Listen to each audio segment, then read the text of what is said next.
इस तपती धूप में फिर वीडियो लेके आ गया हूँ मैं। तो मोस्ट अवेटेड टॉपिक जिसका आप लोगों ने सबने कमेंट सेक्शन में बोला था कि इस टॉपिक पे वीडियो चाहिए, वो वीडियो आ चुकी है जिसमें हम बताएंगे कि कैसे कौन से पार्ट्स जो कंपैटिबल है CBR के मतलब 250 के अपने 150R में। आई एम सॉरी 150R थोड़ी रफ कंडीशन में है, बट इससे अच्छी कंडीशन मुझे मिली थी जिसके साथ मैं हेड ऑन कंपैरिजन कर सकूँ। और चलो without wasting further time video को स्टार्ट कर। देखो कैसा है, दूर से देखने में तो दोनों गाड़ी आपको एकदम सिमिलर ही लगेगी, लेकिन डिफरेंस पास में जाके पता चलता है। तो सबसे जो अभी तो आपको डिफरेंसेस अभी कॉकपिट से ही समझ में आते होंगे कि जैसा सबसे पहली जो चीज़ है वो इसका टैंक है। भाई इसका टैंक बहुत बड़ा है और मेरे ख्याल से 1 या 2 लीटर का फ़र्क आता है इसके और इसके टैंक में। दिखने में ऑलमोस्ट सेम है, इवन ऊपर की लिड तक के सेम है, बट इसका टैंक कंपैरेटिवली छोटा है और इसका टैंक उस वाली गाड़ी में नहीं फिट होता है। यानी 250R का जो टैंक है वो 150R में नहीं फिट होता है। ठीक है, तो बिल्कुल ये ट्राई मत करना कि भाई 250R का टैंक हम 150R में लगाएंगे, तो वो बिल्कुल नहीं लगेगा। भाई गिने चुने ऐसे पॉइंट्स बताता हूँ जो गाड़ी में इजीली फिट हो जाएंगे।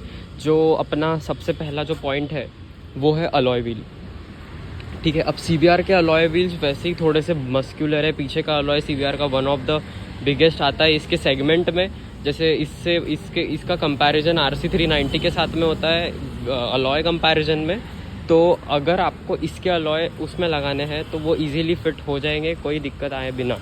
ठीक है, तो पहला अपना पॉइंट ये होगा कि भाई CBR 250 के अलॉय 150R में क्लियरली फिट हो जाएगा। और जिसका एक बेनिफिट ये भी रहेगा कि अगर पीछे आपका चौड़ा अलॉय है तो 140 सेक्शन का टायर भी बड़ा उतर के आएगा एकदम, जैसा कि इसका अलॉय आप जैसे देख सकते हो छोटा है साइज़ में, और इसलिए टायर साइज़ भी इसमें 130 लगा है बोलना, लेकिन फिर भी अलॉय काफ़ी छोटा है कंपैरेटिवली उसके। तो अलॉय भी आपका क्लियरली इसमें फिट हो जाएगा विदाउट ट्विक्स एंड टर्न्स की। ये चीज़ आती है वो है हैंडल बार। तो एक बार मैं आपको स्टॉक CBR का हैंडल बार दिखाता हूँ 150R का। तो इसका जो ये वाला यूनिट है ये काफ़ी छोटा आता है और बहुत ऐसा पतला सुकड़ा सा आता है। सेम वो क्लिपॉन्स के साथ भी यही वाली प्रॉब्लम है, लेकिन वही अगर आप 250R का देखते हो तो इसका ये वाला जो पार्ट है वो काफ़ी मस्क्यूलर है। एंड ये तो आफ्टर मार्केट है, लेकिन जो स्टॉक वाले भी क्लिपॉन्स है उसकी भी क्वालिटी काफ़ी अच्छी है। तो ये वाला जो यूनिट है ये इसमें आराम से फिट तो नहीं, आराम से तो नहीं कहूँगा, लेकिन फिट हो जाता है। और उसके लिए बस आपको फ्रंट के सस्पेंशंस भी पूरे चेंज करने पड़ेंगे एंड ये पूरा यूनिट ही चेंज करना पड़ेगा। तो अगर कभी आप फ्यूचर में प्लान कर रहे हो कि CBR 250R का whole handle bar suspension setup इसमें लगाने का, तो मैं आपको पर्सनल रिकमेंडेशन दूंगा कि अगर आप इतना खर्चा कर ही रहे हो तो उससे अच्छा 390 का पूरा फ्रंट का वो लगा सकते हो, क्योंकि वो और ज़्यादा शार्प और USD फोक्स से और प्यारी लुक निकल के आती है। जो CBR 250 की 150R में लग जाएगी वो इसका थ्रॉटल केबल, ब्रेक केबल और क्लच केबल। तो ये जो 3 चीज़ें हैं ये इजीली 250 की 150 में लग जाएगी। और मेरे ख्याल से अब मुझे उतना समझता तो है नहीं, बट 250 का क्लच थोड़ा ज़्यादा स्मूथ है एज़ कम्पेयर टू 150R। तो और जो थ्रॉटल भी है उसका मतलब रिस्पॉन्स भी थोड़ा अच्छा है। तो अगर देखो मैं बता नहीं सकता, हाइपोथेटिकल सिचुएशन है कि अगर इसमें अच्छा परफॉर्मेंस आ रहा है उस क्लच ब्रेक वायर्स की वजह से, तो माइट पॉसिबल कि इसमें भी आए। बट हाँ, ये सारी चीज़ें जो 250R की है वो 150R में इजीली फिट हो जाएगी। ज़रा इसको इस एंगल से देखो और यही सेम आप 250R को देखो तो इसका स्विंग आर्म बहुत ज़्यादा ही मस्क्यूलर है एज़ कम्पेयर टू वो। तो जो CBR 250 का स्विंग आर्म है वो भी 150R में इंस्टॉल होता है। सिंगल जो अपना ये पीछे का जो ये स्विंग आर्म होता है ये वाला, ये फिट हो जाता है। बस आपको थोड़ा सा एक अच्छा सबसे पहली बात तो एक अच्छा मैकेनिक चाहिए और थोड़े से ट्वीक्स एंड टर्न्स के बाद में वो इजीली आपकी गाड़ी में बैठ जाएगा, जिससे ये जो पीछे का लुक है वो बिल्कुल CBR अपनी 250 जैसा निकल के आएगा, एकदम मस्क्यूलर वाला। CBR 150R में जितने भी मिरर्स कंपैटिबल होते हैं, मिरर्स बोलो, इंडिकेटर्स बोलो, वो सारे 250R में इजीली कंपैटिबल है। तो जैसे आपको 10R वाले मिरर्स लगाने हैं वो भी इजीली लग जाएंगे, आपको बॉडी फिटेड इंडिकेटर्स चाहिए वो भी इजीली लग जाएंगे। Same goes with the tail, जो टेल पे इसकी जितनी चीज़ें माउंट हो सकती है सेम उसी में भी माउंट हो सकती है। जितना जैसे अगर आपको उसकी टेल के लिए जितना कट पिट करना पड़ेगा सेम ही कट पिट आपको इसमें भी करना पड़ेगा, कोई भी मेजर डिफरेंस है नहीं एज सच। तो अगर आपको टेल का भी काम कराना है तो CBR को भी ऊपर से ही कट करना पड़ेगा जितना उसको भी करना पड़ेगा। तो अगर इंडिकेटर्स और मिरर्स की जहाँ बात आती है तो दोनों के इक्वल ही कंपैटिबल है। Same goes with the frame slider, जो फ्रेम स्लाइडर इसमें लगे हैं वो फ्रेम स्लाइडर इसमें भी माउंट हो जाएंगे। देख लो एक बार, हाँ हो जाएगी। जैसे देख सकते हो आप यहाँ पे ही जगह दी है तो डायरेक्टली इधर ही फिट हो जाएंगे आपके फ्रेम स्लाइडर, तो आपको ज़्यादा दिमाग ख़राब करने की ज़रूरत है नहीं, जो कि मोस्टली लोगों को दिमाग उसी की वजह से ख़राब होता है कि भाई कौन से फ्रेम स्लाइडर लगेंगे कौन से नहीं लगेंगे। तो जो बेसिक वाले फ्रेम स्लाइडर होते हैं वो आराम से 150R में फ़िट हो जाएंगे विदाउट एनी प्रॉब्लम आए बिना। और जो दूसरे लोग मुझे पूछते हैं डिस्क ब्रेक की, तो भाई मैं एक चीज़ आपको सीधी सीधी बात बताऊँ, क्या जो डिस्क ब्रेक होता है ना वो अब उतना कंफर्म मैं आपको बता नहीं सकता कि वो इसका 250R का 150R में या फिर लग जाएगा कि नहीं, क्योंकि इसका डिस्क देखो आप थोड़ा सा डिफरेंट पैटर्न में है, वही आप इसका डिस्क ब्रेक देखो वो थोड़े अलग पैटर्न में है। तो मैं बता नहीं सकता, लेकिन मोस्टली जो लोग जो है वो बड़े बड़े डिस्क ब्रेक्स लगा लेते हैं डिस्क अपनी गाड़ियों में। तो अगर आपके पास एक अच्छा मैकेनिक है जो ये सारे काम कर सकता है इजीली, तो भाई पॉसिबल तो कुछ भी है। फिर डिस्क का मैं उतना गारंटी दे नहीं सकता हूँ। लेकिन अब जैसा आपको पता है CBR 250R का जो फ्यूल पंप है वो 250 सीसी के कैपेसिटी के हिसाब से ही फ्लो करता है, जो कि ऑब्वियसली 150R से ज़्यादा फ्लो है। लेकिन अगर किसी को 250R का फ्यूल पंप 150R में लगाना है तो क्या वो लगेगा कि नहीं लगेगा? तो इसका आंसर सिंपल है कि हाँ भाई वो लग जाएगा, लेकिन उसके लिए आपको उसका प्रेशर, ऑयल का फ्लो और उसको ECU के साथ में अच्छे से ट्यून करना बहुत इंपॉर्टेंट है। क्योंकि कभी कभी क्या होता है जब अपन ज़्यादा फ्लो वाला फ्यूल इंजेक्टर लगाते हैं तो उससे जो अपनी मतलब जो जैसे ये 150 आ रहा है तो इसका जो CBU रहता है, ECU रहता है सॉरी, तो वो ECU में दिक्कत देगा वो आपको, क्योंकि ECU को क्या लगेगा कि एकदम से फ्यूल कैसे बढ़ गया, जिससे इंजन ओवरफ्लो भी हो सकता है फ्यूल के साथ में।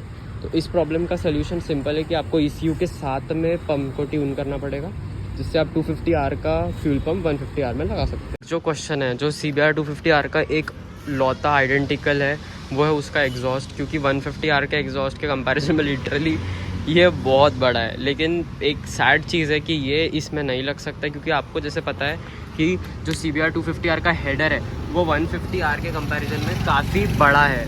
और जो बैंड पाइप की पोजीशनिंग है, जैसे इसके बैंड पाइप में यहाँ एक माउंट होता है, तो वैसा 150R में आपको देखने नहीं मिलेगा। इसलिए सैडली आप 250R का एग्जॉस्ट 150R में तो नहीं लगा सकते, क्योंकि ऑब्वियसली यही है एक ऐसा एग्जॉस्ट है जो इतनी मस्कुलर लुक देता है साइड से, जैसे आप सब देख सकते हो इतनी बल्कि लगती है, ये पूरी कनेक्टेड है ऐसी। तो बस वही आप 150R में नहीं लगा सकते हो। एक और चीज़, जैसा कि अब ये मीटर है, तो अब जैसे देख सकते हो जो 150R का जो मीटर है वो ऐसा है और 250R का थोड़ा सा अलग है उससे शेप एंड साइज़ में। तो क्या ये वाला मीटर उसमें लग सकता है? तो इसका आंसर सिंपल है कि हाँ ये वाला मीटर उसमें लग जाएगा।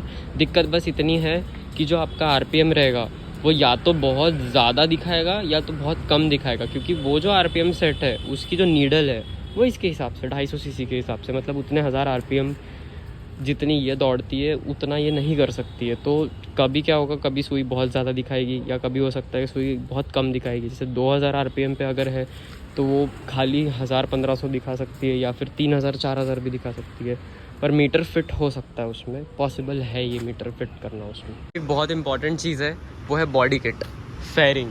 तो जैसा आप सब देख सकते हो फेयरिंग जैसे ऑलमोस्ट सेम ही दिखती है दोनों की, बट ज़मीन आसमान का फ़र्क है इनकी माउंटिंग में, ठीक है। 250 की माउंटिंग बहुत अलग है एज़ कम्पेयर टू 150R, जिससे ये अपना कंक्लूजन निकलता है कि 250R की जो फेयरिंग है वो 150R में लगना पॉसिबल नहीं है, और अब नहीं लग सकती भाई, उसमें मैं भी कुछ नहीं कर सकता।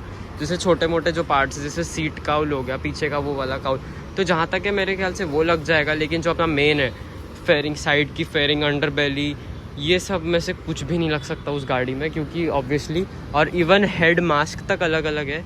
जैसा देख सकते हो इसका हेड मास्क बहुत ज़्यादा कर्वी है यहाँ से, और वही इसका थोड़ा सा पॉइंटेड वाला है। और इवन वाइज़र्स तक दोनों गाड़ियों में अलग अलग थे, क्योंकि 250R का वाइज़र इधर से कट है, वही इसका थोड़ा सा वी शेप्ड में है। तो वाइज़र्स में भी मेजर डिफरेंस है, तो आप वाइज़र्स तक नहीं लगा सकते हो। और इवन जो ये साइड के छोटे छोटे पैनल्स नहीं होते, ये देखो ये वाले, ये बीच वाले, तो ये तक गाड़ी में डिफरेंस है, तो आप ये पैनल्स भी नहीं लगा सकते हो अगर आप में से कोई प्लान कर रहा होगा कि हाँ बस ये पीछे के ये जो छोटे मोटे ये ग्रैब रेल्स वगैरह है ये आप लगा सकते हो, फुट पैक्स लगा सकते हो। एंड मेरे ख्याल से जहाँ तक ब्रेक लीवर तक सेम ही है दोनों का, तो वो भी लग जाएगा आपकी गाड़ी में। वो चीज़ जिसने मेरी CBR का लुक लिटरली यहाँ से यहाँ लेके गई है वो हेडलाइट, ठीक है। तो अगर आप चाहते हो कि वो वाला हेडलाइट, मतलब आपको अगर क्वेश्चन होगा कि क्या भूमिक भाई वो वाला हेडलाइट 150R में लग सकता है, तो इसका स्ट्रेट और थोड़ा सा दुख देने वाला आंसर है कि नहीं, CBR 250R का हेडलाइट, ये LED वाला BS3 वाला हेडलाइट 150R में नहीं लग सकता। आई एम सो सॉरी, मैं मजाक कर रहा था, सॉरी। जो कहने की बात कि 250R का जो हेडलाइट है वो प्यार से 150R में माउंट हो जाता है। वायरिंग थोड़ी सी अलग होगी इसकी, इसका वायरिंग डायग्राम मेरे पास है नहीं अभी, लेकिन वायरिंग थोड़ी सी अलग है। बट हाँ, ये वाला 250R का जो एग्जॉस्ट है वो 150R में ईजीली लग जाता है, क्योंकि जैसा आप सब देख सकते हो shape and size almost same है, माउंटिंग ऑलमोस्ट सेम है। बस इस हेडलाइट का डिज़ाइन उस टाइम पे थोड़ा अलग आता था। जैसे देख सकते हो उसका DRL में बड़ी बड़ी आँखें थी, जो कि सेक्सी तो लगती है भाई। तो ऐसा था कि 250R का हेडलाइट भी 150R में लग जाएगा बड़े आसानी से। तो अगर आप चाहते हो कि आपका मतलब 250 का जो चेन स्प्रॉकेट है वो 150R में भी लगे, तो वो देखो वो तभी पॉसिबल है जब आप पीछे का अलॉय भी 250R का लगाओगे, क्योंकि आप जैसे देख सकते हो इस वाले स्प्रॉकेट में 4 मेजर बोल्ट्स दिए और उस वाले स्प्रॉकेट में 8 या फिर 7 या फिर 8 ऐसे है अपना वो बोल्ट्स, तो जो कि प्रैक्टिकली पॉसिबल नहीं है। लेकिन हाँ, अगर आप पीछे में अलॉय 250R का लगाते हो देन आप उसका वो भी लगा सकते हो स्प्रॉकेट इसमें बड़े आराम से, फिर चाहे वो रोल ऑन का हो, कोई भी ब्रांड का हो, सब इजीली माउंट हो जाएगा उसमें। उस पर टेल टाइडी, दोनों की टेल आपको पता है सेम है, तो इसमें जो टेल टाइडी माउंट हो जाएगी वही टेल टाइडी आप इसमें भी माउंट कर सकते हो, कोई ज़्यादा मेजर डिफरेंस आएगा नहीं, दोनों ऑलमोस्ट पूरी सेम ही है। और एक चीज़ एग्जॉस्ट, अब जो बोलते हैं आफ्टर मार्केट एग्जॉस्ट होते हैं, तो वो उसके लिए जो बैंड पाइप आता है वो आपको इसके लिए अलग लेना पड़ेगा, क्योंकि जो बैंड पाइप इसमें लगता है वो उसमें नहीं लगेगा, क्योंकि जैसे आपको बताया था उसके हेडर टोटली डिफरेंट है, तो उसके लिए आपको अलग से बैंड पाइप अगर मिलता होगा किसी वेबसाइट पे तो वहाँ से ख़रीदना पड़ेगा। बाकी एग्जॉस्ट तो क्या है, वो तो यूनिवर्सल ही रहते हैं जो हर गाड़ी में लग जाते हैं। ये इन सब की जो ये खटके होते हैं ये उसके इसमें लगेगी क्या 250R के, जैसे आप सब देख सकते हो ये स्टनर वाले भाई, लिटरली देख सकते हो ये चीज़ आपको स्टनर शाइन में स्क्वायर वाला सेल्फ देखने को मिलेगा, गंदा सा ये ब्रेक कैलिपर जो बहुत ही सड़ा हुआ दिखता है ऑब्वियसली। वही अगर आप इसका देखोगे तो ऐसा बोल्ड सा मस्कुलर सा है लुक इसके, एकदम लीवर भी अच्छे है। तो क्या ये उसमें माउंट हो जाएंगे? तो इसका आंसर सिंपल है कि हाँ भाई इजीली माउंट हो जाएंगे। और अगर आप ट्राई कर सकते हो तो प्लीज़ मैं बोलूँगा कि आप इसका ये सारी चीज़ें चेंज करा लो, क्योंकि ये चीज़ें इतनी गंदी दिखती है ना भाई, मतलब इतनी प्रीमियम इतनी स्मूथ गाड़ी है 150R, लेकिन ये खटके भाई क्या है, ये मजाक नहीं कर रहा हूँ, इतने बकवास भाई जिसकी कोई हद नहीं। तो आप इसको भी चेंज कर सकते हो, जो कि इजीली चेंज हो जाएगा विदाउट दिक्कत दिए बिना। तो यही था हमारा वीडियो, बड़ी धूप में बना है आज। तो मेक श्योर आप मुझे कमेंट सेक्शन में बताओ आपको किस टॉपिक पे वीडियो चाहिए, मैं फिर इस टॉपिक पे वीडियो लेके आऊँगा। अगर कोई और बाइक के ऊपर चीज़ जैसे देख सकते हो हमारे पास में खड़ी है, ड्यूक भी है और अंदर में भी बहुत सारी गाड़ियाँ खड़ी है, तो उस टॉपिक पे अगर वीडियो चाहिए होगा तो मेक श्योर मुझे कमेंट करके बताओ। मिलूंगा आपसे मैं इस चैनल पे फिर किसी न्यू व्लॉग के साथ। Till then ride hard, ride safe, stay safe.